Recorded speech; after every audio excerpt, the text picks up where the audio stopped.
Yo, what is up, you guys? I'm with the party, and like every day is your birthday. Ooh, ooh. Because we got another one for you guys today, man. We got a little video, which I'm 99.9% sure is requested by you.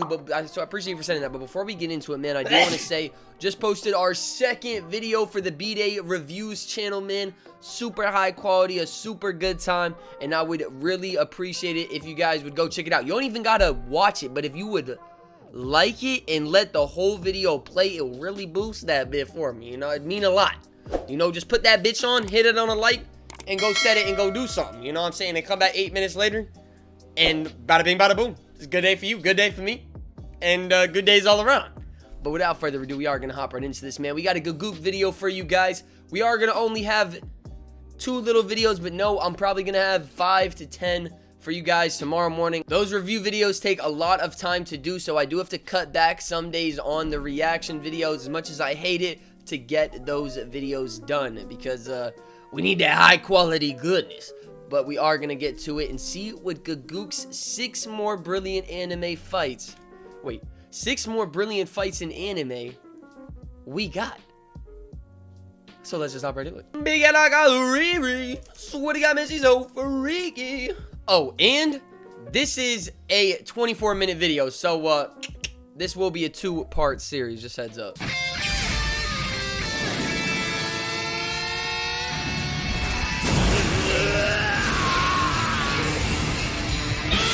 Oh, shit! This looks a lot more than 6. We just can't get enough, can we? There's no way I could ever cover everything I wanted to talk about, and of course everything you wanted to hear about anime fights in just one video. So here we go again. Let's talk about and analyze 5 more fights in anime and break down how they can make a fight 5? This, of course, is not a ranked top list. This is to highlight some elements of a good fight scene and show you why they are good. Oh, so get your Linkin Park Top 10 Watch Mojo anime fight scenes out of here, because this is what we're going to be doing today. Break it down. Hold up, guys, hold up. I know we're getting into now, but we're not going to be covering any JoJo's fights in this video. Oh, come on, guys. Not everything in the world can revolve around JoJo's. Yes, it can. Let's start things off by talking about one of the most romanticized objects in the entertainment media. Guns. There is nothing cooler than a good gunfight, and this is no exception in anime. Y'all know I hate freaking gun anime, bro. 90% of them are cheesy and stupid as shit, in my opinion, bro. But many of the best shootouts I can think of are dangerously close to this. We know the next one is some. It's one of them. Scene, which I can and probably will dedicate a whole other video to. So I decided to limit this to just one-on-one gun duels, of which there are still plenty of great examples. Trigun and Cowboy Bebop have many classic shootouts. Kanan was quite overlooked, even though it had many great gunfights, and Gide vs Odesaku from Bungo Stray Dogs was all sorts of badass. But ironically enough, the coolest gunfight I've seen in recent memory isn't even from a gun-centric or action-oriented anime, but is of course Mami vs Homura from Madoka 3 Rebellion. Oh my gosh, bro, this one, bro. Unpopular opinion, this shit is trash. Before you come for my neck, I'm sorry, bro. I just think I've seen this one and seen these two do their little one-on-one fight. I think it's just stupid as shit. They shoot like 1,000 bullets and don't hit nothing. And a few of you guys are like, oh, well, they're dodging all the shots. Bro, if you shoot 100 bullets and they dodge all of them, you should go, maybe I should shoot where they're dodging. Or come up with a game plan, not just keep shooting more and more and more and more bullets. You know what I'm saying? I really think that, you know, there could be gun battles in anime, but I don't think there can be gun animes. Or at least, not a lot of good ones. Most of them are going to be cheesy as shit. You know what I'm saying? It's like watching One Piece, bro, when they're shooting the cannonballs. I ain't never seen no cannonballs hitting, huh? I'll never see no cannonballs hitting. As I said before, there is nothing cooler than a good gunfight, so how do we make that even more fun? Well, you add in elements you wouldn't normally see in one, like time dilation powers, magical Easter girls, egg gun bullets. fu, striking visuals, and it's these blending of elements that Did man just say gun fu? fun? Well, you add And elements Kung you Fu wouldn't is normally see in Gun one, Fu. like time dilation powers, magical girls, gun fu, striking visuals, and it's these blending of elements that makes this fight work so well. It's nothing like your usual realistic gun battle that revolves around tactical positioning, cover, and aim, but its goal is just to give you a fun time marveling at all these ridiculous elements. Look at all the bullets, y'all. You see what I'm talking about? She got like 9 guns circling her. To make a fucking stormtrooper proud. But when you're seeing things like bullets colliding in midair, sparking up the background, enough bullet streaks stopped in time to make Dio Brando feel inadequate, airborne acrobatic gunplay, and of course not forgetting seeing fucking magical girls in a gun battle, who the hell really cares? It's these individual components you don't normally see together that allows us to just marvel at the spectacle. Every stage they bring in something new and interesting to add to the mix. If I miss that many shots, I'm gonna just put my gun up her down. ass, to even Gun Cutter, which if you didn't know is a fictional close quarters gunplay resembling martial arts. That probably would be really stupid and impractical if ever attempted in real life, but it just looks really fucking cool. So what do they do to one up that element? How about Gun Cutter in mid fucking air, alright? It's the kind of fast-paced, unrealistic action you see from watching gameplay of Bayonetta or Devil May Cry that tries nothing more but to bring you gratuitous gun action that you can't help but just sit back and be amazed by. And finally, on top of all that, you have that satisfying moment when time unpauses and all those hundreds of bullets frozen in the streams go flying everywhere. Overall, this fight shows us how to blend many cool elements into a single fight that you can only see in something like anime. For a non-action oriented show, it delivers one of the best fight scenes anime has to offer, and from a series perspective, it was a treat to finally see what Mami can do when she actually has her fucking head in the game. Shout out, buddy. Get your head in the game. You got it. What's up, honey? Okay, you don't need to say it. I'll do it myself.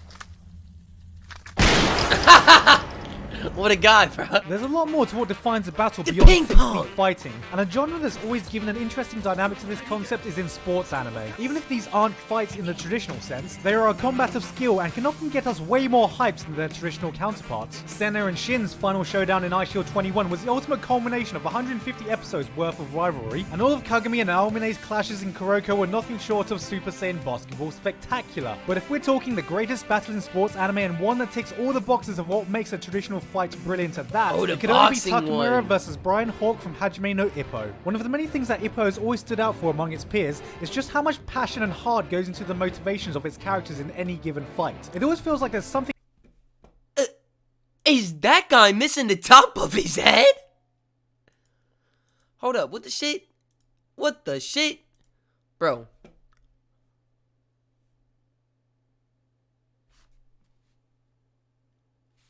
Either y'all, this man got the world's worst hairline, you know what I'm saying? That bitch starting at the eyebrows. Or he really got a chunk of his head gone.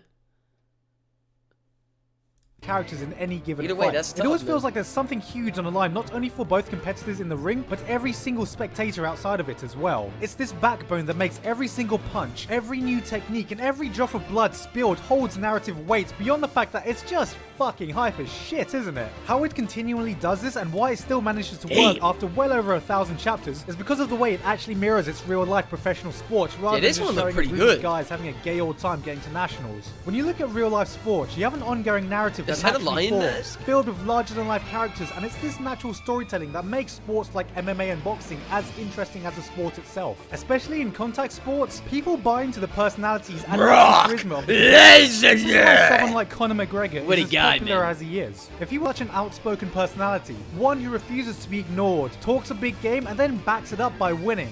In other words, he's a bit of a cunt. But it's characters like this that Nah, draws he's eyes that to the dude, product, bruh. gets pay-per-view buys, and keeps you coming back for more. Then there is a man like Floyd Mayweather, who has a story Facts. Look at Jake Paul, bro. I don't care what no one says. That man's selling out and getting bread when he fights. Oh, Jake his ass. I want to see him lose. I want to see him. You want to see him. Lose or win. You want to see him. That's why he does such a good job marketing shit. simple as you can get of a man who is undefeated. And so, fight after fight, people will tune in just to see if he will finally receive that first loss. Which is why even in his own anime, I feel like Ippo is far less interesting a character to watch than Takamura, as you can see all these elements come into play in this fight. Both competitors are both Bro undefeated need to fight going his into barber. it. They He both have fighting the very wrong wild, dude. confident personalities and have very clear motivations for winning. We may have only known Hawk for a few episodes, but he's been built up well as the natural antagonist in all this, as we all want to see see him lose, and the press conference drama only serves to immensely hype us up before the match even starts. It's a far cry from your traditional modern sports anime, as the stage feels much grander, and we don't have to worry about the that was a knockout blow right there. God, these characters are fuck ugly. By the time the fight happens, we already feel the energy of the crowd, and in turn know exactly why they want to see Takamura take the belt. But through internal dialogue and being much closer. God damn! That mofo is ugly right there. I thought the other guy had it bad. What the shit was that?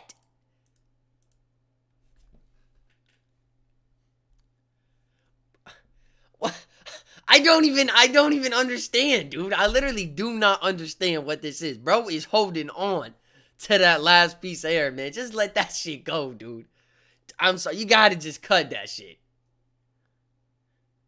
Got a whole waning or waxing crescent sitting on his head. Internal dialogue and being much closer to these characters than it's possible to be in reality. It's all taken a step beyond and ramped up to the nth degree. We see the immense struggle that Takamura had to go through just to get this fight. His relationship with his coach and his desire to prove his orthodox style on the world stage. We know how much this means for him. This is why every blow exchanged on stage has a tremendous amount of weight behind it. And I'm not talking about the physical force. The punches mean something and relates to how each of the characters has been presented. So it makes a great fight.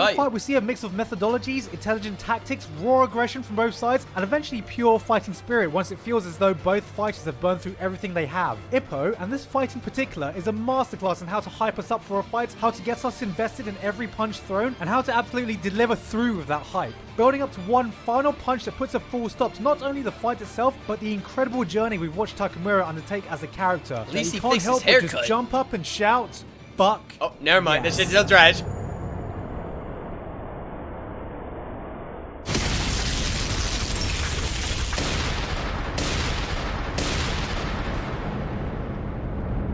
Ooh, that was a mean one. Now, if there's one fight dynamic that's easy to completely fuck up, it's battles that involve one individual against a large group or army. Nothing says badass like one man taking on a group of people, and when it's done well, it can be a spectacle like no other and often works towards defining the strengths of the character in question. In anime and manga terms, many would agree that the most iconic instance of a fight like this would be the clash between Guts versus 100 Knights. But unfortunately, due to Berserk having never gotten the adaptation it truly deserves, this scene falls short technically in both anime. And while there have been many good little examples scattered all over anime, One Punch Man, Sword of a Stranger, Afro Samurai, if there is one fight in anime that truly captures how to make a character feel like they are a one-man army, and does so with pure class and style, we again look towards Naruto Shippuden, in Madara Uchiha versus the allied shinobi forces.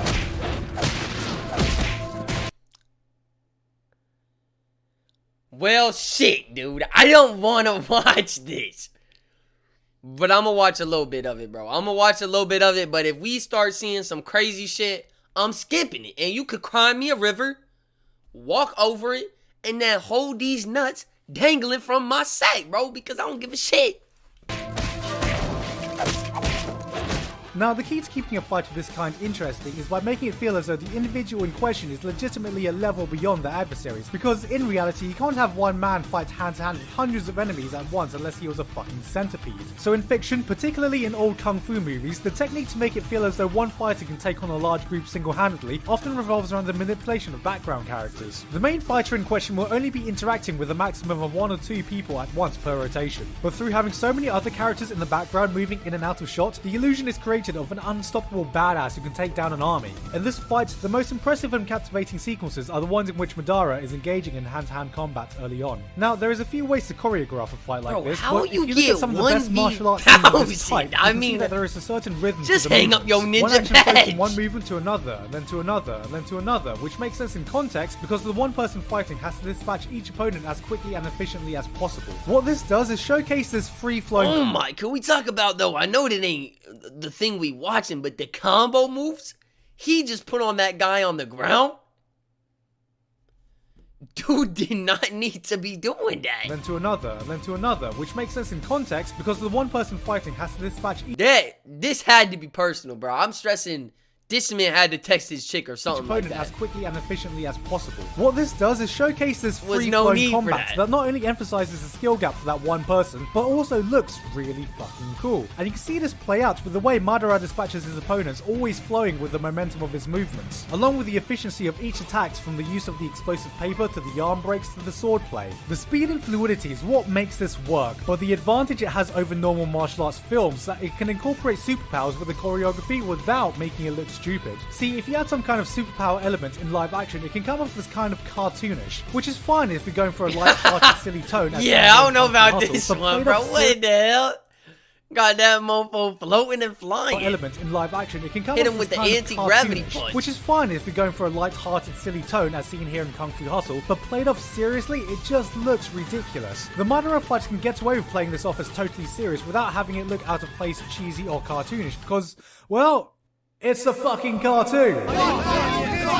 Allowing him to do things like leap across the battlefield, dispatching every opponent in his path like he's a murderous fucking Beyblade. The reason this fight stands above all others of his kind in anime is because of the way it blends in genuine martial arts choreography with anime superpowers and does it stylishly. And you may think that I love talking about Naruto fights a bit too much, but it's because the series genuinely has some of the best executed fight scenes in anime on a technical level, but not at a cost. Overall, the animation quality of the series can be largely inconsistent, since Studio Period seems to have the sound tactic of basically using their entire year's resources on a single episode, leading to fights like these, with beautiful sequences like seeing a ninja skillfully dispatching his opponents in a cloud of steam with his fireballs raining down from the sky. This fight was meant to build Madara up as a big final boss villain, and I'm glad the sequence showcased some of his more intimate fighting skills, rather than just going straight for the cheap overpowered abilities like casually dropping the odd meteor on the bloody battlefield. But seeing as the opening of this fight has some of the most slick and fluid choreography we've seen in an anime fight, it does well overall in showing that Naruto 1v1000, bro.